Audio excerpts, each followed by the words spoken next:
qu'en chacun de nous existe un autre être que nous ne connaissons pas.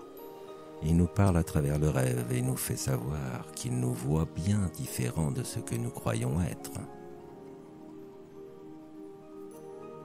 La croissance de la personnalité se fait à partir de l'inconscient. Apprenez vos théories aussi bien que vous le pouvez, puis mettez-les de côté quand vous entrez en contact avec le vivant miracle de l'âme humaine. La psychanalyse s'arrête quand le patient est ruiné.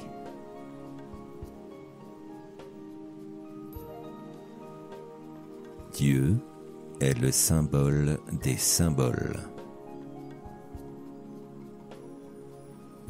Il ne s'agit pas d'atteindre la perfection, mais la totalité.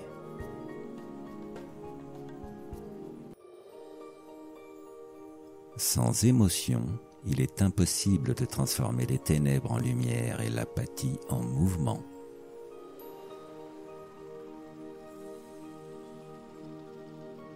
Les crises, les bouleversements et la maladie ne surgissent pas par hasard.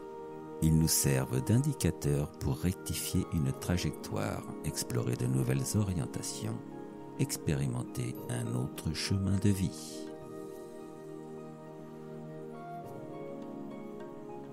Ce n'est pas en regardant la lumière qu'on devient lumineux, mais en plongeant dans son obscurité. Mais ce travail est souvent désagréable, donc impopulaire. Changer, c'est à la fois naître et mourir. Qui regarde à l'extérieur rêve, qui regarde à l'intérieur s'éveille.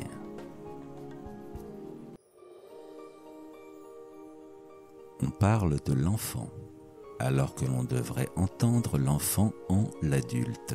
Car il y a dans l'adulte un enfant éternel, toujours en état de devenir, jamais terminé, qui aurait besoin constamment de soins, d'attention et d'éducation.